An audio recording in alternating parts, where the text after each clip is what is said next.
go. Okay. Good evening, welcome back to Gooner Fanzine TV. We're in the shadows of Carrow Road after Arsenal's 2-2 draw with Norwich City and Freddie Ljungberg's first game as interim head coach. Dan the Man Mounty has come from the press box. We're just going to go through Dan's player ratings for the Gazette, basically. So, Leno. He got an 8 for me. An 8? An 8. An 8? Yes. I'd have given him a lot more than that, You would considering give him his more? performance. Explain. Well, I mean, you've conceded 2 goals, which probably knocks a little bit off for me. It Could have conceded 5 more if he hadn't been alert. That's true.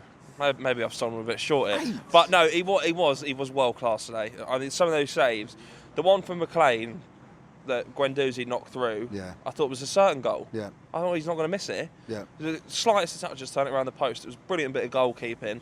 The one from Aaron's at the end as well, it took a deflection. He was. You could see he was going low, and then he just sprung up, tipped it around the post. He was superb for me. Yeah. Fantastic. Yeah, absolutely. So yeah, gave him an 8, which is probably now a 9. Good. Well done, Dan. Just in terms of Leno, I mean, like you say, you talk. Daniel Farke, Yeah. Norwich City manager, he was full of praise for Leno, Yeah, wasn't we he? called him world class. Yeah. He's right. Yeah. He's a top keeper. Yeah. And he deserves more credit. I'm a massive fan of his, and I think more people should be. Fantastic. Excellent. Okay, we've got that. So we got a 9 out of Yes. Dan for Leno, which is, I would have given Leno, 9. 9.5 maybe. Like you say, he has conceded 2 goals, but 8 is far too low for performance like that today. But You're being nice for once. yeah, it makes a change, doesn't it? Well, go on then. Go with this is where it slightly spirals downhill. Go with a back 4. Callum Chambers at right back, gave him a 4. Awful. Okay. Explain. Just, he goes forward with all the will and intent in the world, and I think he did quite well going forward. But he's just not got the legs to get back, and it's a real problem for Arsenal. As Freddie Ljungberg mentioned in his presser, playing on the transition, you got to have pace to get back, and he just doesn't have it. Yeah. And both of Norwich's goals, kind of started on that left-hand side and worked the way in, where Chambers would have been and should have been. It's just physically doesn't have the ability to play as a right back for me. His future lies in a central position, whether that be as a centre back or a holding midfielder. Yeah. He's done an admirable job there, but it's not his best position. Yeah, I think that's probably a fair comment. I mean, my supplementary question to that would be: do you think he's got a future at Arsenal under Freddie Ljungberg, or anyone who comes in if Freddie's not a long-term man? I think he has a future in terms of, you can't ever question his effort. Yeah. And he's a versatile player. He can play in a lot of positions and a lot of roles, and I think that's an important player to have in a squad if you want to do well. Yeah. To have someone who can cover 3 positions effectively. Maybe not as well as others, but to have someone like that is important. Yeah. So I think he has a future at Arsenal. Yeah, he's only 24 as well. Yeah. Plenty of time to grow. So yeah, absolutely. Yeah, fair comment. And then David Luiz, I gave a 5 for both goals. Especially the first one, either him or Mustafi should have stepped out and taken charge of that situation. Yeah.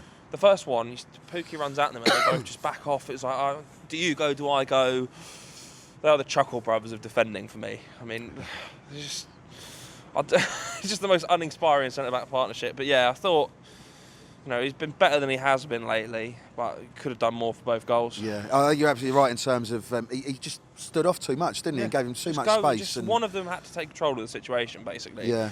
One drop off and one goes in. It's simple. Absolutely. I mean, ironically, the only thing for me that Emery got right over the last month was playing David Luiz in defensive midfield the other day, basically. And now he's back. A viable option, I'd try him defensive midfielder in a long-term role, basically. There. But for me, he's not a centre-half. Certainly not a good enough centre-half to play for Arsenal first team. But that's just my point of view. What'd you give him in the end? 5. 5? I'd have given him a 4, I think. But 4, there you go. Okay, well, I gave Mustafi a 3. He's next. Did you? I thought he was woeful. Did you really? Absolutely woeful. As I said with Luiz, he possibly at fault for both goals. There was one point where, he was 1-on-1 against Hernandez, who it was a pacey, tricky player, but he just went past him so easy. Just put it for his legs and off he went. I mean, it was time and time again they were going at him down that side. And all of Norwich's good work came down Arsenal's right-hand side.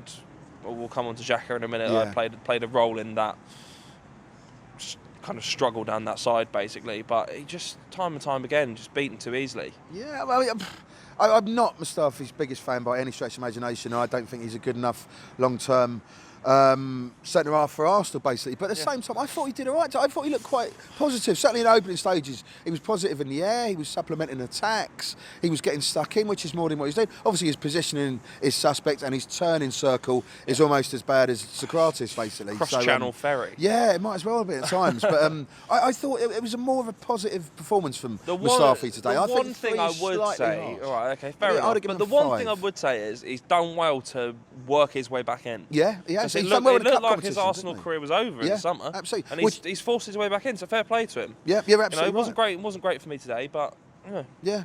And I love players with character, basically, and he's shown a bit of character by working his way back into the side and trying to do his best, basically. So I think 3's a bit harsh. Maybe I'd have given him 5, but whether he's a long-term answer, I don't know. I don't think he is, basically, but yeah. Yeah, Sergej Kolasinac played left back on a return from injury. I gave him a 6. I thought he looked fairly solid down that side. And how much out of 10 for crossing?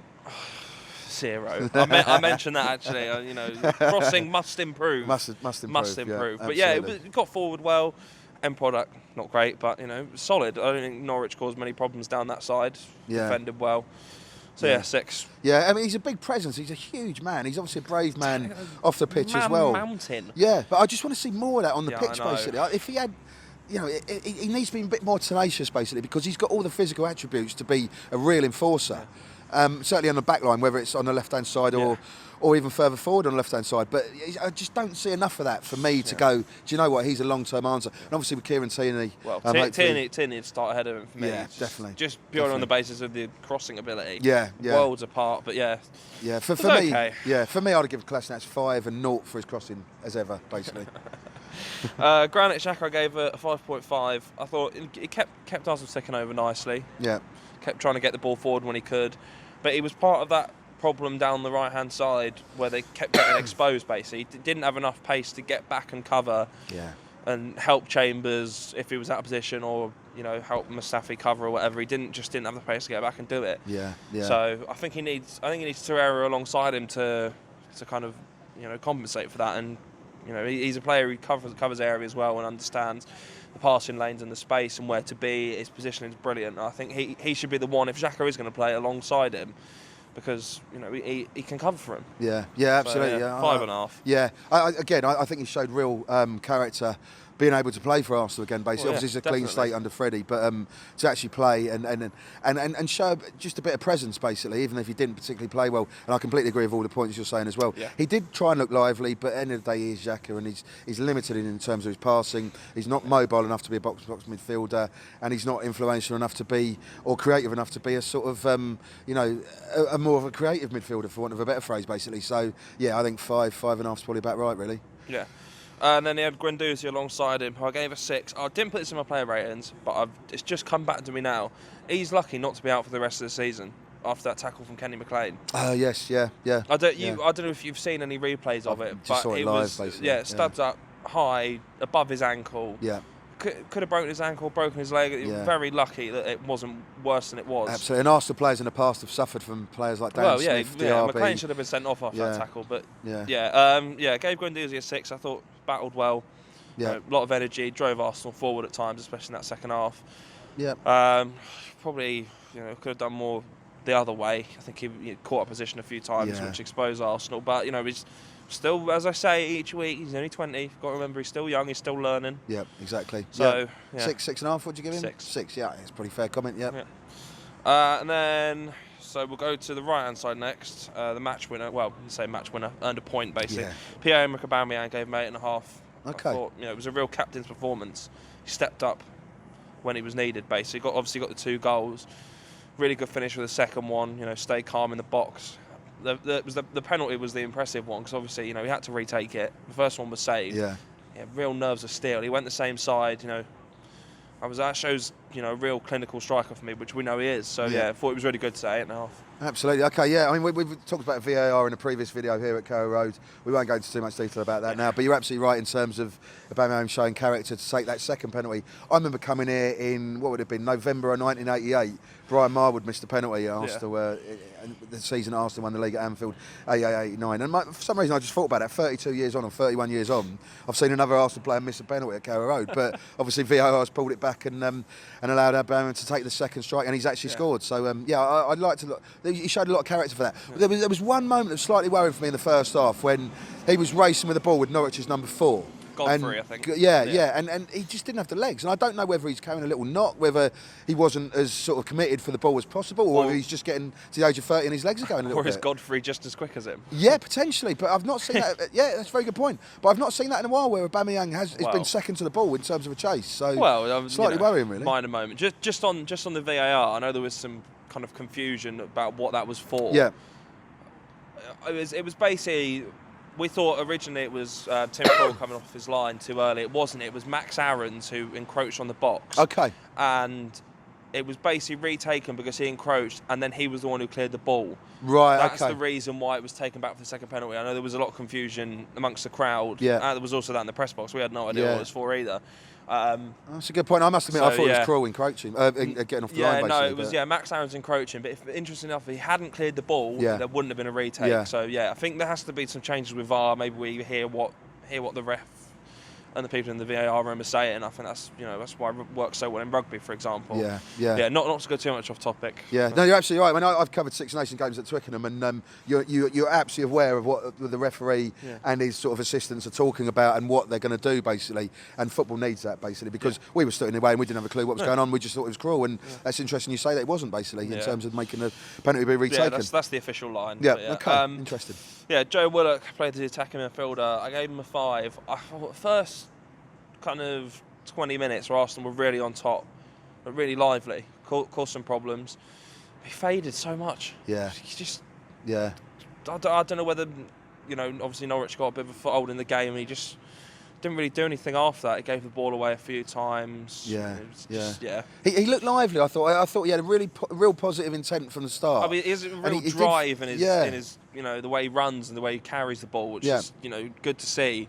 But he just faded. There's got to be something at the end of it, basically. Yeah, and there was a couple of times when his touch was off as well. Yeah.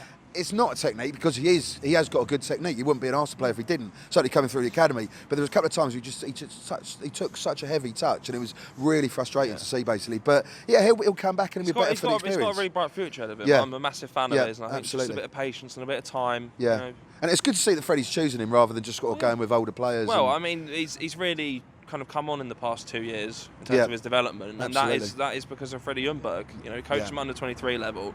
I think he got 12 goals in the under 23s last season under Freddie, and he's someone who has got a bright future, and Freddie's going to help him, and hopefully, long may that continue. Yeah, absolutely, completely agree. Well said.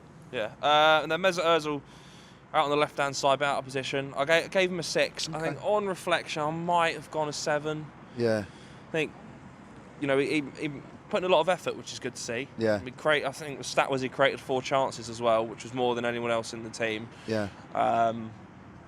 It was a decent performance. It was all right. Yeah. I mean, for me, I've been really critical of Mesut Ozil's work rate and work ethos. And today I thought that was a Mesut Ozil who looked committed, he looked focused, he looked interested, he looked involved. I thought it was a really, really good performance in those sort of terms. Yeah. Obviously, he wasn't as influential as he could have been in terms of creating stuff, but it was still Mesut Ozil. Flitted in and out of the game, exquisite touches. Forced out on the left-hand side, which exactly. Yeah, he's more of a it was okay. midfield. Right.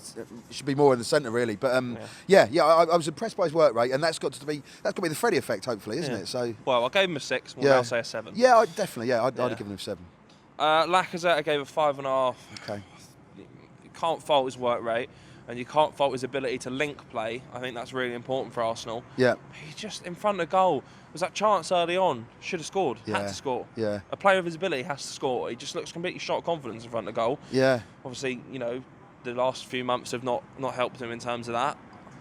Hopefully we'll see a return to form. Yeah. It wasn't great to say. Yeah, I completely agree. I think hopefully Freddie will be able to instill confidence in Lacazette again. He just needs a run of games, and he just needs a bit of luck in terms of in front of goal. His away form's questionable for me as well. I think that's 7 goals in the last 36 away games, which isn't good enough. And contrast that with Aubameyang. Of course. Yeah, exactly. So there needs to be improvement, especially away from home. Yeah. Okay. Yeah. And then 3 subs. So Torreira gave a 6. Well, shored things up for a spell. Norwich obviously came back. had that chance to score at the end as well, which was unfortunately blocked. But yeah, it was okay. Yeah, He'd be starting every week for me. But, that would have been that was an exceptional block by that Norwich player. Yeah, it was. Yeah, superb. Yeah, and then Saka I gave a 5. Offered very little. You're not a big fan of his, are you? No, I'm a fan of his. I'm a massive fan of him. I think he's got a really bright future ahead of him. We've seen him at youth level before, and we know what he's capable of. I just want him to be a bit more confident in what he's doing. I want him to be more direct and run at people, like he did Frankfurt away from home. Yeah. Really lively and really bright, and just went at people. Yeah. I want to see more of that from him. I think he's got a really bright future, but he's got to do more. Yeah. Especially coming off the bench, where the manager wants him to make an impact. Yeah, I think he has been burdened by the sort of negativity and a natural caution under Emery, and he's got to sort of almost, be reborn again, which is a bit of strange for an 18-year-old to do in terms of, a new manager coming in. But I think he needs an injection of confidence from a manager who really believes in him. Well, Freddie's that man. Exactly. I mean, I think Saka talked in pre-season about, under Emery maybe doesn't understand some of the instructions, and the first person he goes to is Freddie. Yeah, exactly. Yeah. He's somewhat of a pet project for Freddie Ljungberg. I think he sees maybe a lot of himself in him back in the day. Yeah. So hopefully he can really, turn around this season and help him push on. Absolutely. And just in terms of Freddie, give us a mark for Freddie.